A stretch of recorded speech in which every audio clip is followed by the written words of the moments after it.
Hi everyone. There was a request to look at Tata Motors, and since it's been one of the stocks that I publicly post, I thought I would do a video on it. Now you are looking at the entire data from 1984 to date.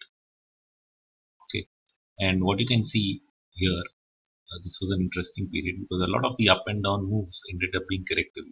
As it was making a new high, it sold off. Then it made this three-wave run into the Y2K 99 2000 top.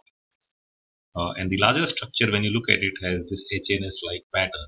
Now, let me at the outset say that HNS failures are essentially running triangles. That is what this has ended up being. A running triangle is a situation where this high, the left shoulder, is not on any trend line. It actually has fallen short. Otherwise, in a normal triangle, you would want this to be up here touching the line. But that does not happen. So we call that a running triangle. And you have a through under below the lower line, which is basically the shakeout or the accumulation phase or the panic phase. And triangles as their fourth waves, and we don't have history before 1984 here on this data. We just consider that the triangle is a fourth, and whatever started from there is a fifth. I don't know how many of you would remember. I would have been bullish on Tata Motors down here. Of course, you would only have read it if you were on the list back then. But one of the things that happened at that point was Tata Motors had actually first time ventured into the automobile business, and they had some losses.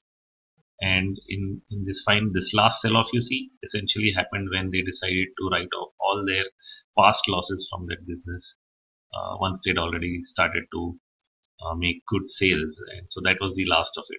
All the worst numbers were announced, and that's history.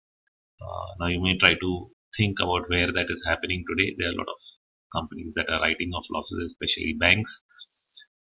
But it's important to be able to make that judgment that that is the last, because we've seen continued write-offs coming in the banking sector. So that's not always the case, but yes, once in a while when a company which has already done most of its capex in the past and then decides to just write off all its losses, cleans up its books, things are good. And of course, the other thing is that post 2001, the stock market bottomed, the economy started to slowly turn around, and you had a turnaround not just because of the balance sheet, but because of the growth cycle itself.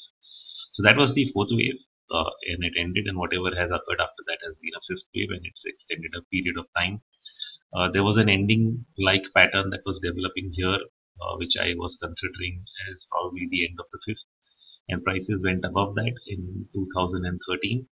And so we went from being at around 370, 350, where I was thought probably a big turn down would occur, and stretched all the way to the 600, and what's the high exactly? It's around close to just above 600, 605 odd. And once you hit those highs, we did get the final sell-off. So understand that this is a really long-term view discussion that I was doing, not a short-term one. People can point out to you that you're wrong from here to here, and the stock probably went up meaningfully in terms of percentage. When you look at a log chart, from the old historical point of view, this is nothing. It's a very, very small move, and so that requires perspective.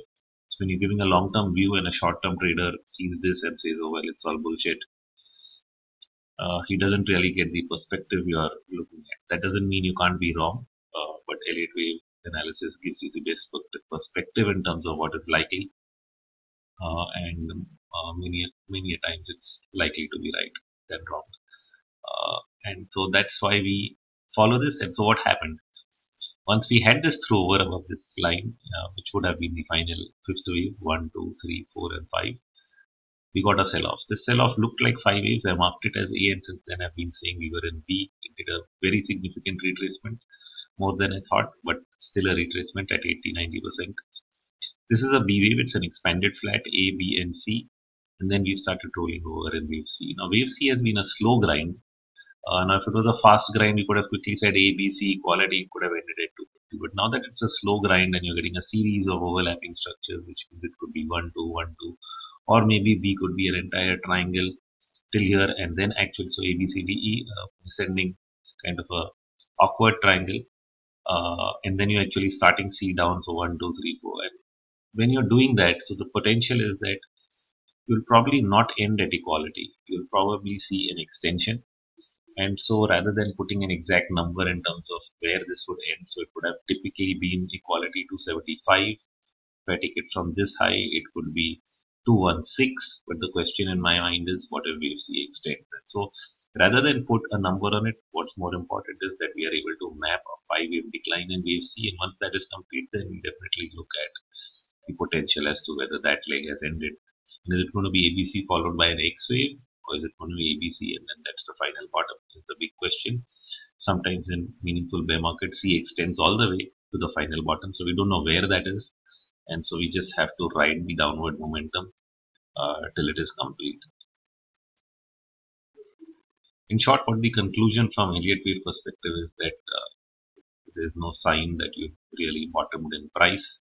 We'll continue to try and map the wave count. And once we're able to clearly see that a 5-wave sell-off is complete, simultaneously with having some extreme oversold readings on maybe the RSI or the monthly or quarterly, that would be a good indication that we've reached that point. We might also simultaneously see price and volume divergences, which are typical in the last phases of a bottoming process. So you'll find that prices fall to a new low, but volumes are not there because most of the selling is exhausted. Or sometimes you'll see the market make a higher bottom in the initial stages of a rally with a volume divergence. Martin Brink, a book I've been posting many times on social media, provides good examples of volume divergences in his classic book. So that's one thing that I found working at meaningful lows and as an additional confirmation that the long-term trends are changing. So that's all in this update on Tata Motors. Thank you.